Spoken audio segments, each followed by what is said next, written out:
చాలా సంతోషం. మరొక నూతన దినం మన ప్రభు మన దేవుడు మన జీవితంలో పొడిగించాడు. ఆయన ఆరాధించడానికి ఒక గొప్ప ధన్యత ఆయన మనకిచ్చాడు.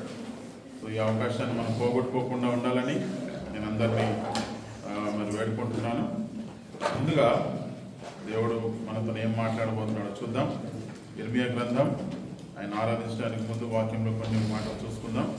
ఇర్మియా గ్రంథం 31వ అధ్యాయము 3వ వచనం. ఇది మనకు అందరికి బాగా తెలిసిన విషయం, తెలిసిన వాక్యము. చాలామందికి మరి వాగ్దానంగా కూడా దేవుడు ఇచ్చుంటాడు. రండి చూద్దాం. ఇర్మియా గ్రంథం 31:3వ వచనం మనందరం కలిసి చదువుకుందాం. అందరు తీసినట్లయితే ఇర్మియా 31:3.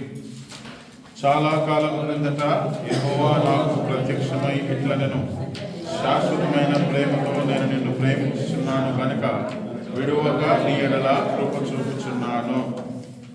రెండో భాగం మనందరం ఒకసారి మళ్ళీ కలిసి చదువుకుందాం. శాశ్వతమైన ప్రేమతో నేను నిన్ను ప్రేమించుచున్నాను కనుక విడువక నీ ఎడల కృప చూపుచున్నాను. ప్రభు వైపు చూద్దాం. పరలోకమందు పరిశుద్ధమైన తండ్రి, ప్రభు నిన్ను ఆరాధించడానికి మమ్మల్ని అందరినీ కూడా నువ్వు నడిపించినావు. నీకు వందనాలు. ఆరాధించే హృదయం మాకు ఇచ్చినావు. నీ యొక్క వాక్యంలోని విషయాలు తెలుసుకొని నూతనమైన అనుభవంలో నిన్ను ఆరాధించడానికి మాకు సహాయం చేయండి ప్రభా. నీ వాక్యం కొరకు నిలబెట్టుకుని నీ దాసుని ప్రభా ఖాళీ చేసుకుంటున్నాను ప్రభా. నీ యొక్క మాటలు నా ద్వారా నువ్వే మాట్లాడమని, సంఘములకు కావాల్సిన మాటలు నీవే బయలుపరచమని ప్రభా, నన్ను నేను తగ్గించుకుంటూ మీ నామం హెచ్చిస్తూ ఈ వాక్యాన్ని దీనికి ఆస్వాదించమని యేసుక్రీస్తు నామమున అడిగి వేడుకుంటున్నాం తండ్రి.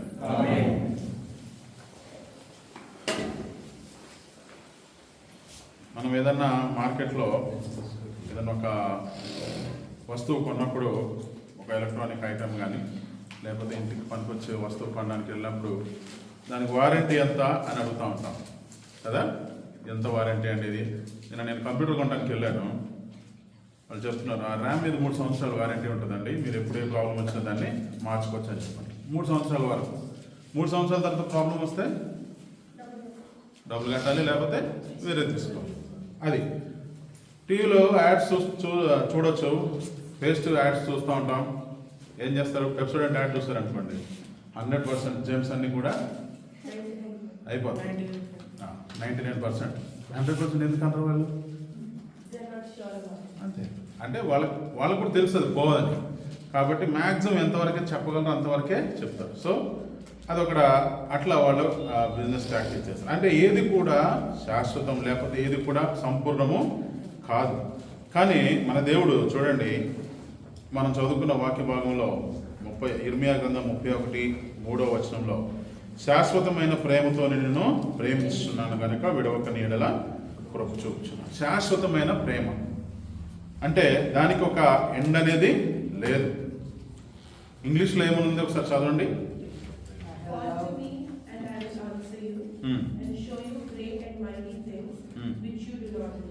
ఓకే, ఇంకొక వర్షన్లో చాలు, I have loved you with an ever lasting, శాశ్వతమైనది. దానికి ఒక ఎండ్ అంటూ ఉండదు. మనం ఇందాక చెప్పుకున్న విషయాల్లో అంటే ప్రోడక్ట్స్ విషయంలో ఒక ఎండ్ అనేది ఉంటుంది.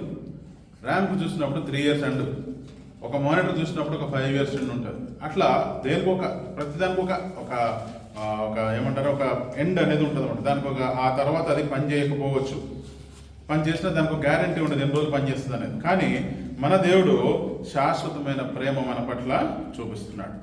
అయితే ఆయన మనల్ని ఏం చేస్తున్నాడు? ఆయన చాలా క్లియర్గా మాట చెప్తున్నాడు. నేను నిన్ను ప్రేమించుచున్నాను. ప్రేమించాను అంటున్నాడా? ప్రేమిస్తాను అంటున్నాడా? ప్రేమించుచున్నాను అంటున్నాడు. Present continuous. ప్రేమించాను అంటే గతంలో ప్రేమించాను అని అనొచ్చు, లేకపోతే ప్రేమిస్తాను అంటే ఫ్యూచర్లో ప్రేమిస్తాను అనొచ్చు. కానీ ఆయన ఏమంటాడంటే నేను నిన్ను ప్రేమించుచున్నాను అంటే రాసినప్పుడు చదివినప్పుడు కూడా ప్రేమించుచున్నాను. మనం ఈరోజు చదువుకున్నప్పుడు కూడా ఆ మాట అనేది మారకుండా ఉంది. అంటే దేవుని ప్రేమ కూడా మార్పు చెందనిది, మారనిది అనేది మనం ఇక్కడ గమనించాలి. మనల్ని అంటే మన పరిస్థితి ఏ విధంగా ఉన్నప్పుడు ఆయన ప్రేమించడానికి ఏమాత్రం వెనకాడలేదు. మనము అన్యులుగా ఉన్నప్పుడు మనల్ని ప్రేమించాడు, మనము ఆయన బిడ్డలుగా మారిన తర్వాత మనల్ని ప్రేమించాడు, మన ఏ పరిస్థితిలో ఉన్నా, మన బాధలో ఉన్నా, మన కష్టంలో ఉన్నా కూడా ఆయన మనల్ని ప్రేమిస్తూనే ఉన్నాడు. ఎందుకంటే ఆయన మనకు వాగ్దానం చేసిన దేవుడు. వాగ్దానం చేసి ఆయన ఎప్పుడు కూడా ఆయన నెరవేర్చే దేవుడుగా ఉంటున్నాడు. శాశ్వతమైన ప్రేమ మన పట్ల ఆయన చూపిస్తూ ఉంటున్నాడు. ఒకసారి చూడండి, మలాకి 3:16. ఇది కూడా మనకు బాగా ఈరోజు చాలా, అంటే బైబిల్లో ఉన్న వాక్యాలు ఎప్పుడొకప్పుడు మనం ఎక్కడో దగ్గర మనము చదువుకుంటూనే ఉంటాం. అయితే కొన్ని వాక్యాలు మనం చాలా ఫ్రీక్వెంట్గా చదువుతుంటాం. కాబట్టి చూడండి, మలాకి 3:6. యెహోవానైన నేను మార్పు లేని వాడను కనుక యాకోబు సంతతి వారైన మీరు లయం కాలేదు. ఆయన మార్పు లేనివాడు కాబట్టి మనం లయం కాలేదు. ఒకవేళ ఆయన మార్పు కలిగిన వాడు అయి ఉంటే మన పరిస్థితి డిఫరెంట్గా ఉండేది. ఆయన మార్పు లేనివాడు. ఆ రోజు నేను ప్రేమిస్తానని చెప్పిన వాగ్దానం ఇచ్చిన దేవుడు ఈరోజు కూడా ఆ వాగ్దానాన్ని మన పట్ల నెరవేర్చడానికి సిద్ధంగా ఉన్నాడు. అయితే మనము దాన్ని స్వతంత్రించుకోవడానికి మనం సిద్ధంగా ఉన్నామా అనేది ఇక్కడ మనకి వేస్తున్న క్వశ్చన్. ఆయన మార్పు లేనివాడు కనుక మనము లయం కాకుండా ఉన్నాము. ఆయన మనల్ని ప్రేమిస్తూనే ఉన్నాడు. అనుదినము ఆయన మనకు ఒక నూతనమైన, మన పట్ల నూతనమైన వాత్సల్యత పుట్టిస్తుందని చెప్పని అంటున్నాడు వాక్యంలో. చూడండి, విలాప వాక్యములు 3:22-23 వచనాల్లో చూసినట్లయితే ఆయన అనుదినము నూతనమైన వాత్సల్యత పుట్టుతుంది అంటాడు. చూడండి, 3:22-23 నేను చదువుతున్నాను. యెహోవా కృపగలవాడు, ఆయన వాత్సల్యత ఎడతెగక నిలుచున్నది కనుక మనం నిర్మూలము కాకున్న వారము. అనుదినము నూతనముగా ఆయనకు వాత్సల్యత పుట్టుచున్నది, నువ్వు ఎంతైనా నమ్మదగిన. ప్రతిదినము మన పట్ల ఆయన ప్రేమ మరి పుడుతూ ఉంది. ఆయనకు వాత్సల్యత పుడుతూ ఉంది. మన పట్ల ఎంతో పట్టింపు కలిగిన వాడు కాబట్టి ప్రతిరోజు ఆయన మన పట్ల ఆయన ప్రేమను మరి ఇంకా కొత్తదిగా చూపిస్తూనే ఉన్నాడు. కానీ మనము చాలా వాలటైల్గా ఉంటాం, మారిపోయే వరంగా ఉంటాం. ఆయన ఎడతెగని ప్రేమ, శాశ్వతమైన ప్రేమ, మార్పు లేని, మార్పు చెందని ప్రేమ మన పట్ల చూపిస్తూ ఉంటున్నాడు. ఆయన కృప ఎప్పుడు మన పట్ల నిరంతరం చూపించే దేవుడు. అయితే ఆయన పట్ల మన ప్రవర్తన ఏ విధంగా ఉందని చూసినప్పుడు ఇదే ఇర్మియా గ్రంథం 17:9 చూసినట్లయితే మన హృదయం గురించి ఇక్కడ మాట్లాడుతూ ఉన్నాడు. హృదయం ఎటువంటిదండి? అందరికీ తెలుసు, హృదయము మోసకరమైనది. మన హృదయంలో ప్రేమ లేకపోతే ఒకరి పట్ల వాత్సల్యత పుట్టడం అనేది హృదయంలో పుడుతుంది. అయితే దేవుని ప్రేమ, వాత్సల్యత ఆయన యొక్క పవిత్రమైన హృదయాన్ని బట్టి మార్పు చెందనిది, మారనిదిగా, ఎప్పుడు ఉండేదిగా, శాశ్వతంగా ఉండేదిగా ఉన్నది. కానీ మన హృదయము మరి మోసకరమైనది కాబట్టి మన ప్రేమ మరి మారిపోయేదిగా ఉంటుంది. అంటే ఏదైతే దేవుడు చూపిస్తున్నాడో ప్రేమ, ఆ ప్రేమలాగా మనది ఉండదు. కాబట్టి మన ప్రేమ అశాశ్వతమైనది. ఈ లోకంలో ఎవరు చూపించినప్పటికీ అది అశాశ్వతమైనదే. మన దేవుడు మన పట్ల చూపించే ప్రేమ మాత్రమే శాశ్వతమైనది. ఆయన మన పట్ల చూపించే ప్రేమ అటువంటిది. మనకి ఇంకొక మాట బాగా తెలుసు, బైబిల్లో మధ్యస్థంగా ఉన్న మాట 118 కీర్తన 8వ వచనంలో కూడా ఈ మనుషులను నమ్ముకున్నట్టు కంటే యెహోవాను ఆశ్రయించుట మేలు. ఎందుకంటే మనుషులు మారిపోయేవారుగా ఉంటారు. మనుషులు ఎప్పుడు ఏ విధంగా ప్రవర్తిస్తారో తెలియదు. ఎందుకంటే వాళ్ళ హృదయము మోసకరంగా ఉంటుంది కదా. కాబట్టి దేవుని ప్రేమతో మనము ఒకసారి కంపేర్ చేసినప్పుడు మనం ఎక్కడో చాలా పాతాళంలో ఉంటాం మనం. కానీ అటువంటి వాటిని కూడా దేవుడు ఏం చేస్తాడంటే శాశ్వతమైన ప్రేమతో మనల్ని ప్రేమిస్తూ ఉంటాడు. ఆయన శిష్యులు కూడా ఆయన్ని విడిచిపెట్టి వెళ్ళిపోయారు. ఎందుకంటే ఆయన పట్టుకోవడానికి వచ్చినప్పుడు ఆయన శిష్యులు ఆయనని విడిచిపెట్టి వెళ్ళిపోయినట్టు మనకు వాక్యంలో చూడండి. ఒకసారి మత్తయి సువార్త 26వ అధ్యాయంలో, మత్తయి సువార్త 26:56 వచనంలో చూడండి ఒకసారి.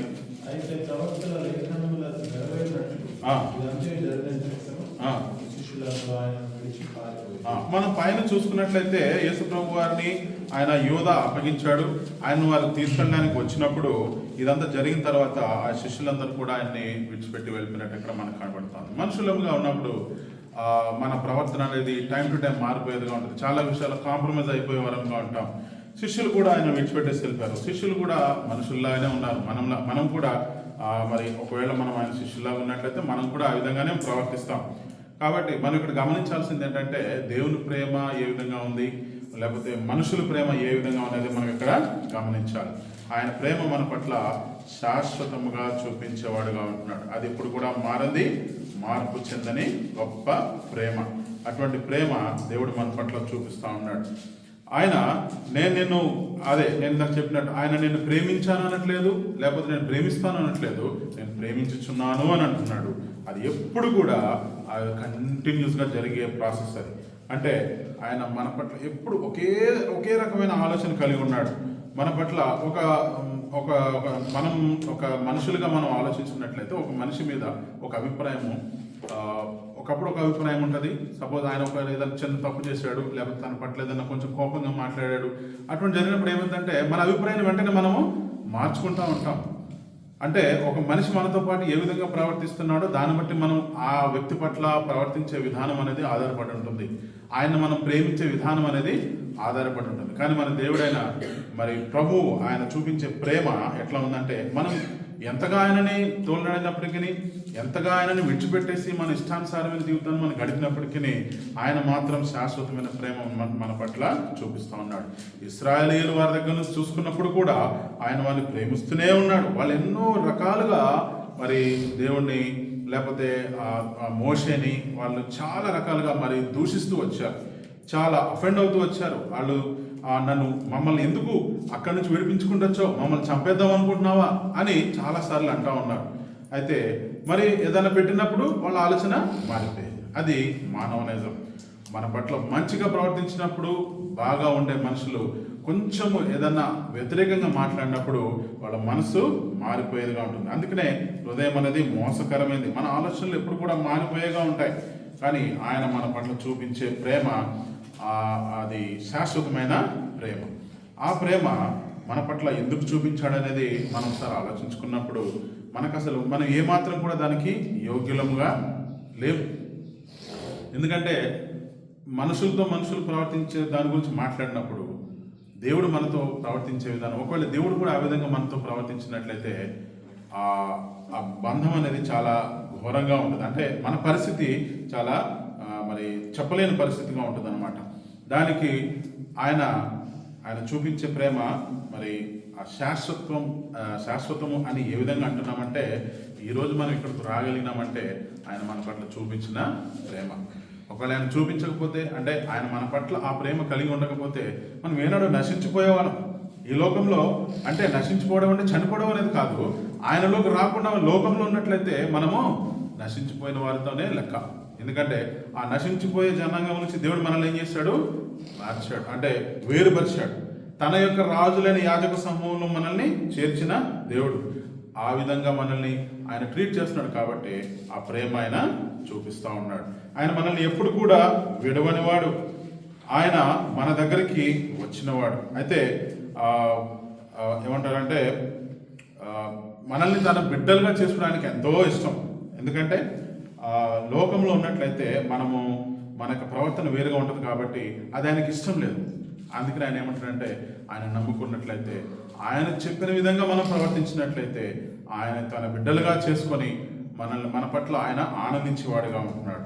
ఆయన మనల్ని ప్రేమించడానికి మరి అంటే ఆయన చూపించడానికి ప్రేమ ఆ విధంగా ఉందనేది మనం ఇక్కడ అర్థం చేసుకోవాలి. ఎందుకు ప్రేమిస్తున్నాడు అనేది మనం ఇక్కడ అర్థం చేసుకోవచ్చు.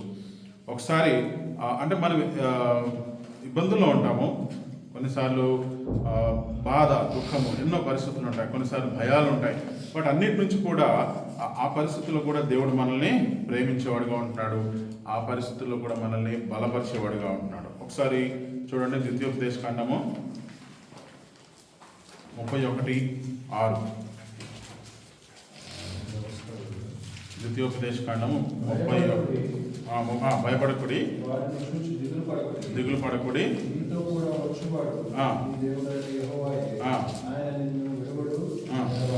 నిన్నెన్నడును ఎడబాడి. నీతో కూడా వచ్చేవాడు నీ దేవుడైన యెహోవాయే, ఆయన నిన్ను విడువడు, నిన్ను ఎన్నడును ఎడబాయడు.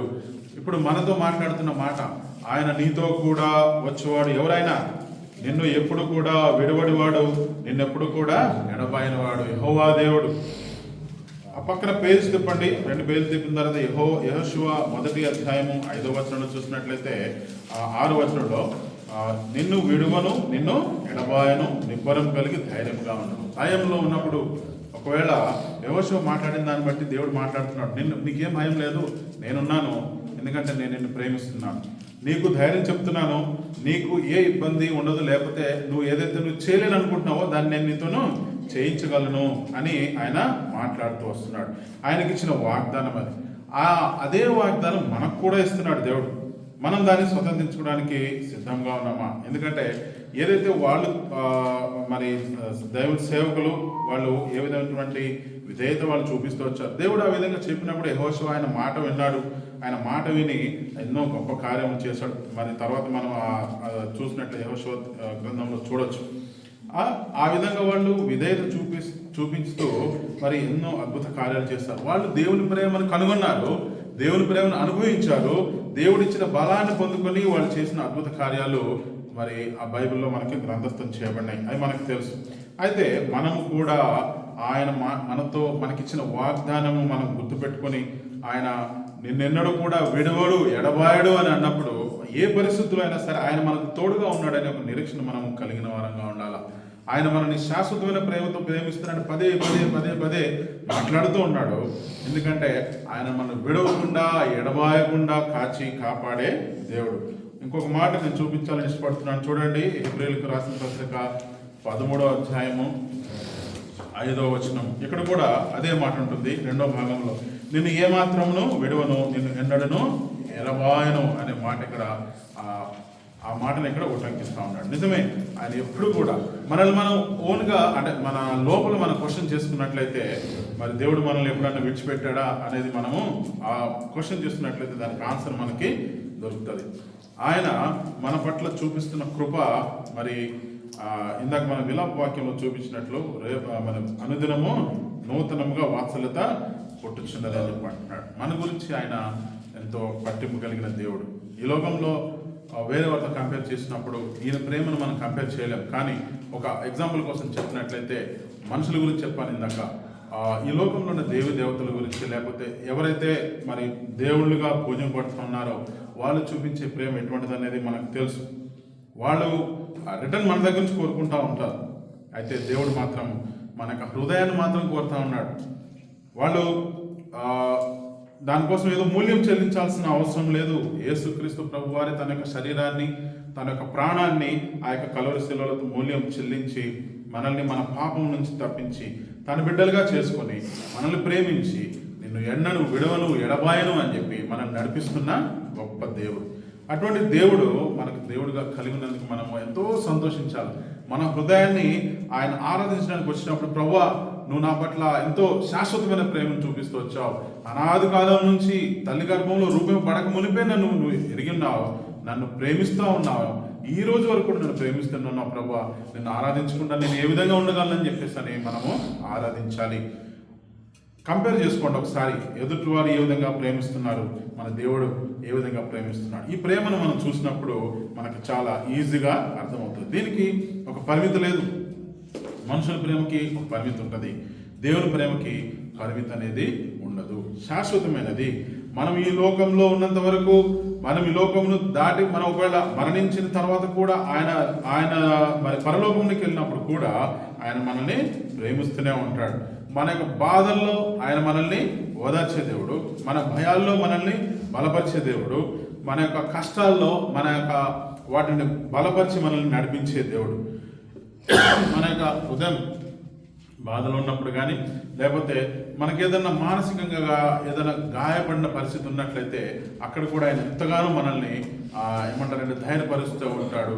మన పట్ల తన ప్రేమను చూపించు. ఎందుకంటే మనల్ని ఆయన ప్రేమిస్తున్న ఒక వాగ్దానం ఏదైతే చేశాడో దాన్ని ఎన్ని రకాలుగా ఆయన మరి నెరవేరుస్తూ వచ్చాడు. ఆయన మనల్ని బలపరుస్తున్నాడంటే కేవలం మనల్ని ప్రేమిస్తున్నాడు కాబట్టి ఆయన బలపరుస్తూ ఉన్నాడు. మన కృంగిన దశలో ఉన్నప్పుడు మనల్ని లేవనెత్తున్నాడంటే ఆయన మన పట్ల పట్టింపు కలిగి ఉన్నాడు, మనల్ని ప్రేమిస్తున్నాడు కాబట్టి ఆయన మన పట్ల ఆ విధంగా ప్రవర్తిస్తున్నాడు. మనం గాయపడిన స్థితిలో ఉన్నప్పుడు ఆయన మనల్ని స్వస్థపరిచేవాడుగా ఉంటున్నాడు. ఒక మాట చదువుదాం. 147 కీర్తన 3వ వచనం చదివినట్లయితే 147 3వ వచనంలో బాగు చేయవాడు, చాలు, గుండె చెదిరిన వారిని ఆయన బాగు చేయవాడు, వారి గాయములను కట్టువాడు. ఈ రోజుల్లో బయట గుండె చెదిరి అంటే బాధలో ఎవరో మోసం చేశారనో, లేకపోతే ఎవరో మాటలు, లేకపోతే వాళ్ళు ఇబ్బందులు పడుతున్నారనో, ఎన్నో పరిస్థితులుగా ఆ గుండె చెదిరిపోయిన పరిస్థితులు ఉన్న వాళ్ళు చాలా భయంకరమైన నిర్ణయాలు తీసుకుంటున్నారు. కొంతమంది ఆత్మహత్యలు చేసుకుంటున్నారు. కొంతమంది అంటే వాళ్ళు ఏదైతే ఎక్స్పెక్ట్ చేస్తారో, ప్రేమిస్తున్నారు, అవతల వాళ్ళు ప్రేమించట్లేదంటే వాళ్ళ మీద దాడికి తగ్గపడడం. సో ఇవన్నీ కూడా మనం ఆలోచించినప్పుడు మనము అటువంటి పరిస్థితులు ఎందుకు లేము అనేది ఒకసారి ఆలోచిస్తే, దేవుడు మనల్ని ప్రేమించాడు కాబట్టి, ఆ పరిస్థితుల్లో దేవుడు మనల్ని ఆ పరిస్థితులు తప్పించాడు కాబట్టి, మన యొక్క గాయపడిన స్థితిని ఆయన స్వస్థపరిచాడు కాబట్టి, మన కృంగిన స్థితిలో నుంచి ఆయన మనల్ని లేవనెత్తాడు కాబట్టి, ఆయన మన పట్ల తన ప్రేమను ఎప్పటికప్పుడు రుజువు చేసుకుంటూ ఉన్నాడు. అటువంటి గొప్ప దేవుడు ఈరోజు ఆయన మనల్ని ఆరాధించడానికి ఈ ప్రదేశానికి తీసుకొచ్చాడు. ఆయన కృప మన పట్ల అనుదినము నూతనముగా ఆయన చూపించేవాడుగా ఉంటున్నాడు. కాకపోతే మనమే అపనమ్మకంగా జీవించేవాడుగా ఉంటున్నాం. మనము కొంచెం ఇబ్బంది వస్తే దేవుడిని గుర్తు చేసుకుంటాం, మామూలు టైంలో బాగున్నప్పుడు పట్టించుకోం. ఇదే ఒక ఇన్సూరెన్స్ లాగా మరి దేవుడిని మనం ట్రీట్ చేసే పరిస్థితి వచ్చేసింది. ఈరోజు ఏదన్నా అవసరం ఉన్నప్పుడే దేవుడు, మనకు కష్టం ఉన్నప్పుడే దేవుడు, ఒక బాధ వచ్చినప్పుడు దేవుడు, సంతోషంలో ఉన్నప్పుడు లోకంలో ఉంటాం, సంతోషంలో ఉన్నప్పుడు ఫ్రెండ్స్తో ఉంటాం, సంతోషంలో ఉన్నప్పుడు ఇంకొక రకంగా ఉంటాం. కానీ ప్రభువా, నువ్వు నా పరిస్థితి ఇక్కడి నుంచి ఈ సంతోషాన్ని ఇచ్చినందుకు నీకు స్తోత్రములు ప్రభువా, నేను స్తుతిస్తున్నాను నాయన అని ఆ యొక్క అనుభవంలోకి మనము రావాలి. అదే ఒక నిజమైన క్రైస్తవుడికి కలిగి ఉండాల్సిన గొప్ప లక్షణం. దాని ద్వారా దేవుడు ఆనందించేవాడుగా ఉంటాడు. ఎందుకంటే మనల్ని ఆరాధించడానికి ఆయన సృష్టించుకున్నాడు కాబట్టి, మనం ఆరాధించడానికి ఈ సమయంలో వచ్చినప్పుడు, ఆ సమయం దొరికినప్పుడు, లేకపోతే ఇక్కడ సంఘంగా చేరినప్పుడు, ఆరాధించడానికి సమయం దొరికినప్పుడు దాన్ని వినియోగించుకుంటున్నామా లేదా అనేది మనము క్వశ్చన్ చేసుకోవాలి. దేవుడు మన పట్ల తన ప్రేమని, శాశ్వతమైన ప్రేమని చూపిస్తూ వస్తున్నాడు. అనుదినం చూపిస్తున్నాడు, అనుక్షణం చూపిస్తున్నాడు. మనం అనుకోవచ్చేమో అంటే ఇప్పుడు లేడు దేవుడు నాతో అని చెప్పి, బట్ కాదు. ఆయన ప్రతి క్షణము మనతో పాటే ఉంటాడు. మనం ఏం చేసినా దేవుడు చూస్తూనే ఉంటాడు. మనం ఏం మాట్లాడినా దేవుడు వింటూ ఉంటాడు. అది దేవుడు లోకంలో మాట్లాడినప్పటికీ, దేవుడితో మాట్లాడినప్పటికీ ఆయన మన పట్ల కలిగి ఉన్న ఆ కన్సర్న్ బట్టి ఆయన మనతో పాటే ఉండేవాడుగా ఉంటున్నాడు. ఆయన మనతో పాటు ఉన్నాడు, మనతో పాటే నడుస్తున్నాడు, మనల్ని నడిపిస్తున్నాడు అనే ఒక అనుభవం మనకు తెలుసుకున్నప్పుడు ఆయన మనం ఆరాధించడానికి ఏమాత్రం వెనకాడం. మరి ఒకవేళ సమయాన్ని పోగొట్టుకున్నట్లయితే మరొకసారి మనకు సమయం దొరుకుతుందో లేదో తెలియదు. ఆయన ఆరాధించడానికి ఎప్పుడు సమయం దొరికినా మరి వెంటనే ఆయన మన హృదయాల్ని ఆయన దగ్గర మనము కుమ్మరించవలసిన వారంగా ఉంటున్నాం. దేవుడు మరి నువ్వు ఏ స్థితిలో ఉన్నప్పటికీ నేను ప్రేమిస్తానని చెప్పేసి అంటున్నాడు. ఆ పరిస్థితిని బట్టి మనం ఆయన మీద ఆధారపడితే, ఆయన మన పట్ల చూపించిన ప్రేమను బట్టి ఆ పరిస్థితి ఎటువంటిదైనా సరే మనం దాన్ని ఎదుర్కొనడానికి మనకి ఆయన బలం ఇచ్చేవాడుగా ఉంటున్నాడు. ఈ పరిస్థితులు మారిపోతూ ఉంటాయి, కానీ దేవుడు మారడు. మన పరిస్థితిని ఆయన అంటే ఆ పరిస్థితిని గట్టెక్కించడానికి దేవుడు మనకు సహాయం చేస్తాడు. ఏమంటారు, ఆ కండిషన్ని బట్టి మనం దేవుడిని ఆరాధించే బద్దులమే ఉంటున్నాం. ఆయన శాశ్వతమైన ప్రేమ ఏ విధంగా కనిపిస్తుంది? కేవలము మాటలు చూపించాడంటే, ఇర్మియా గ్రంథం 31:3 చదువుకున్నప్పుడు శాశ్వతమైన ప్రేమతో నిన్ను ప్రేమిస్తున్నా అని చెప్పేసి జస్ట్ మాట అనలేదు. ఆయన దానికి ఒక పరాకాష్ఠకు తీసుకెళ్ళాడు. ఏ విధంగా తీసుకెళ్ళాడు? కలువరి శిలువలో తన యొక్క ప్రాణాన్ని అర్పించాడు. మనకు తెలుసు యోహాను సువార్త 3:16 పిల్లలకు బాగా తెలుసు. ఏముందండి? జాన్ 3:16 ప్రేమించను, అతిథి కుమారుడుగా పుట్టిన వాని యందు విశ్వాసం ఉంచి ప్రతివాడు నశింపక నిత్యజీవం పొందినట్లుగా ఆయనను అనుగ్రహించాడు. లోకం ఎంతో ప్రేమించాడంట. ఎంత ప్రేమించాడు అనట్లేదు, ఎంతో ప్రేమించాడు. ఆ ప్రేమను బట్టి తన యొక్క కుమారుణ్ణి ఆ యొక్క శిలువలో బలియాగంగా అర్పించడానికి ఏమాత్రము ఆయన వెనకాలేదు. ఎందుకంటే ఆయన కుమారుడి ద్వారా నశించిపోయే మనల్ని దేవుడు కాపాడుకోవాలనుకున్నాడు. మనల్ని తన యొక్క జనాంగంలో పెట్టుకోవాలనుకుంటున్నాడు. మనము నశించిపోకుండా నిత్య జీవం పొందడం కొరకు ఆయన తన కుమారుణ్ణి అక్కడ మరి అర్పించాడు. మనం ఏ స్థితిలో ఉన్నప్పుడు మనల్ని ప్రేమించాడు ఆయన నమ్ముకున్న తర్వాత ప్రేమించాడా? ఒకసారి చూడండి, రోమిలకు రాసిన పత్రిక 5:8.